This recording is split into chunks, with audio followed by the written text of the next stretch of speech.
पण 2च मिनिटं मोठा माणूस दिंडीत आला, आले कॅमेरे फिमेरेवाले, लगेच त्याच्या गळ्यात टाळ, लगेच त्याचा फोटो, हे भजनात रंगले. शहा थोडं पेटलं, टाळकरी मेले लापशी गाव गाव. हा फक्त पाया पडायची पैसे गोळा करतो, हा काय करतो डोम. दिंड्यांमध्ये 90% काम पोरं करतात महाराज. रावट्या ठोकणं, रावट्या काढणं, पाणी आणणं. आता सुविधा झाल्या. 15 वर्षापूर्वी 20-20 किलोमीटर पाण्याचा टँकर भरून आणायला लागायचा, आणि मग बिचाऱ्या दिंडीतल्या माऊल्या आंघोळ करायच्या. पूर्वी काय अशा एवढी ठेप नव्हती दिंडीत, एवढी काय ती ठेप. ज्याच्या घरी दिंडी मुकामी आहे ना, तो मटेरियल देऊन टाकायचा, तिकडे शिजवा नाही तर तसं का. आज नाही, आज सगळ्या सुविधा आहेत. आज दिंडी म्हणजे आरामशीर जगणे. आता पाण्याच्या जागेवर पाणी आहे, नाश्त्याच्या जागेवर नाश्ता आहे, जेवणाच्या जागेवर जेवण आहे, कट्टाळ स्टोवर जेवण आहे. आता नाही तर दिंडीतलं 90% काम पोरं करतात, कमिटी भेट काय करतात. आणि कोणत्याही लोकांना सांगून ठेवतो, गावातल्या सगळ्या लोकांना, तरुण एक शक्ती आहे, एकत्र आली तर क्रांती आहे. तरुण पोरांना जवळ करीत जा. सप्त्यात बिप्त्यात ही जुनी मंडळी नंगाट हो, नाहीच कारट्यांना जमून देणार. लई खोडीची. पोरानं टाळ घेतलं का म्हातारं उठलं, ते पोरं म्हणलं बोंबलू नको, टाळ तू बाई वाढेव या. कुठं नाद लागत होत्या, मी बाईच्या नादी लागन पण तुझ्या नाद लागायचं नाही. काय करणार. अहो 9 लोकांची ग्रामपंचायत असली तर 2 याडपट का होईना बाया घ्यावा लागत आहे. चाल ग बाई, कोठापुरा होईना चाल, तिला इथलं सई.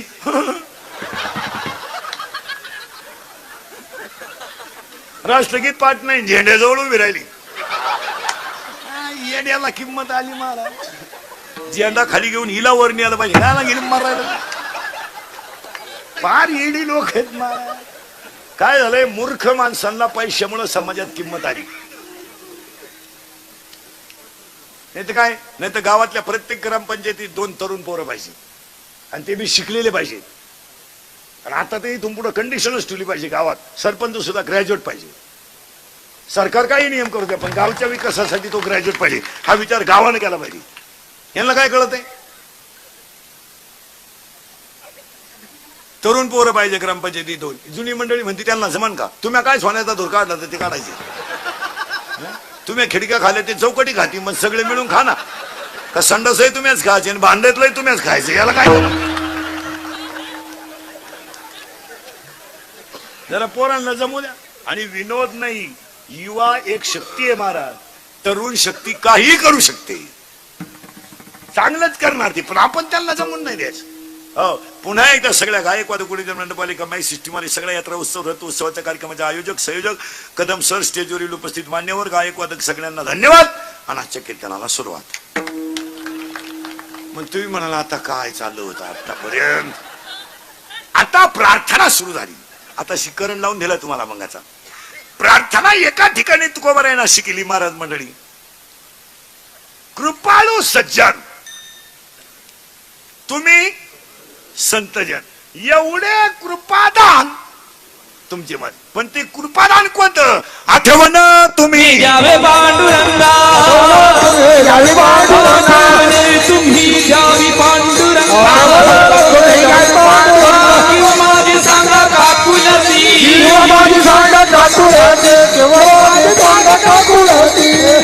अजून एक प्रार्थना आहे. श्री अनंता पद्मनाभा जगतव्यापका. पण आजच्या कीर्तनातली अभंगातली प्रार्थना वेगळी आहे. आपल्याकडे शाळेत प्रार्थना आहे, सदा सर्वदा योग तुझा तुझे कारणी. अजून एक प्रार्थना आहे ज्ञानोबराची, पैल तोगे काऊ कोकणाय. वा वा, काय प्रार्थना आहे. आता आजची प्रार्थना वेगळी आहे. आज कीर्तनाला घेतलेला अभंग तुकोबारायांचा आणि प्रार्थना आहे. प्रार्थना अशी आहे, वैराग्य मला प्राप्त झालंय.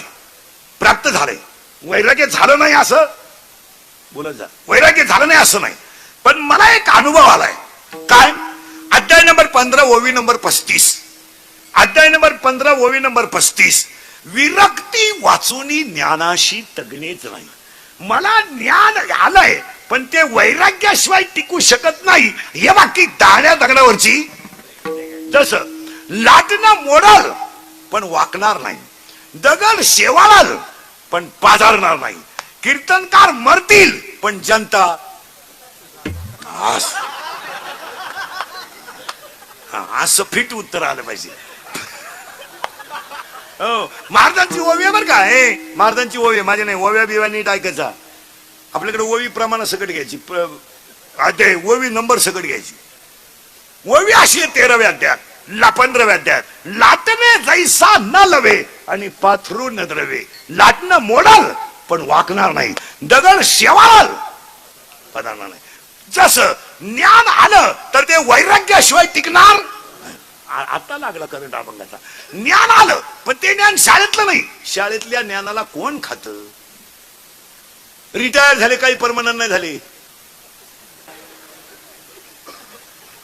मग कळायला पाहिजे ना का मला संघ काही न्यायचं नाही. तिला एक बरं पटकन माहिला म्हणलं, तुम्ही तुमच्या भावाची पोरगी तुम्हाला सून करून आणली, लबाड बोलायचं नाही. आधार व्हावा म्हणून का निराधार व्हावा म्हणून? आधार. जिनं आणली तिची मुलाखत घ्या. तिला विचारा कस काय चाललंय. 1.5 महिना अगोदर विचारी ती दिंडी कवा निघणार आहे. अगं बाई, भावाची पोरगी करी करायची टाळावा करू नये. भावाची पोरगी काही झालं तर तो तिचा बाप आहे, आपला भाऊ आहे. उद्या तो बहिणीची बाजू नाही घेणार. पुरी उद्या भांडण झालं तो म्हणतो माझ्या गुड्डीचा काय दोष नाही, माझ्या बहिणीच्या डोक्यात फरक झालाय. नाही तर माझी गुड्डी पहिल्यापासून, माझी गुड्डी कॉलेजला असताना 3 दिवस पळून जायची, पण गुड्डीनं कोणाला धक्का लागू दिला नाही. माझी गुड्डी हुशार. माझ्या गुड्डी पायी 3 पोरांनी भाषा घेतल्या, पण गुड्डीला गम नाही. आणि आता माझ्या बहिणीला सुद्धा माझी गुड्डीच नीट करीन. कर बाई. नाही आता जर कोणतं जुळत आला असेल तर भावाला कीर्तन संपल्यावर फोन करा. भाऊ, हा विनोद नाहीये महाराज. अरे मग पुण्य जर पाहिजे तर तो माणूस पुण्यवान पाहिजे ना, मला भेटला पाहिजे ना, मी त्याची सेवा करायला तयार आहे. पण त्याला देव भेटेल पाहिजे. मग ऐका आता कोणाला देव भेटेल. एक गायकवाद कोण टाळकरी महाराज सगट. नारदाला देव मिळवायला 2 जन्म लागले. एका जन्मात देव नाही मिळणार नाही. असं कोणी उठायचं एक वारी केली म्हणजे मोक्ष मिळत. तुझ्या बापाच पेंड का? कोणी म्हणायचं माझ्या पोराला पकवा शिकव, काल जग माराय पकवा त्याचं याडं निघलं, तुझं कुठं शिकतो? कोणी उठायचं माझ्या पोराला कीर्तन शिकवा. कीर्तन करायचीच कसा कोटी रुपये येतात. तू काय सांगतो? भाऊ सारखं आपलं तासाच्या बाहेर पडलेलं बी कोलपायला तकलीफ करतं. महाराज असं का म्हणून बोलला? अध्याय नंबर 9 ओवी नंबर 38. अध्याय नंबर 9 टिक मार्क करून घ्यान घरी गेल्या उचका नंबर सकट. अध्याय नंबर 9 ओवी नंबर 38. मुडा बीज काढले, निर्वाळे भूमी पेरले, ते सांडी विखुरी गेले ते काही. असं चालतं का? कोणी उठायचं? जगात एकच माणूस आहे जे बापाला जमलं ते पोराला जमतं, पुढारी. एवढंच माणूस जीते अख्या जगात. बाप दमला का पोऱ्या उठला का येईन उठली तुळी तीच. बाकी मेले ना पार वाजू असाच नियम आहे. माऊली सोहळ्यात 22 दिवस लोक पायी चालत त्या. गुडघे गेले काहींचे चालू, काहींचे खवट गेले पखवत वाजू. त्यांची कोणी दखल घेत नाही. पण 2च मिनिटं मोठा माणूस दिंडीत आले कॅमेरे फिमेरेवाले, लगेच त्याच्या गळ्यात टाळ, लगेच त्याचा फोटो. हे भजनात रंगले, आमचे मुळ्यात उठले ते रंगले. आमची उठता नाही आग आणि बसता नाही आग. काय सांगता महाराजांची भाषा आहे, माझी नाही. अर्थ लोपले पुराणी, नाश केला शब्द ज्ञानी, विषय लोभी मन, आणि साधना अवघे बुडविले. 700 वर्षापूर्वीचं प्रमाण येते. मी पाठ पर्यंत बोलणार पण प्रमाण सिद्ध बोलणार, बोगस नाही बोलणार. मी मरल ना, म्हणजे मरणार नाही मी 5-25 वर्ष अजून, पण मी मेल्यावर सुद्धा तुम्हाला रोज आपली आठवण येणार. हा काय म्हणत होता?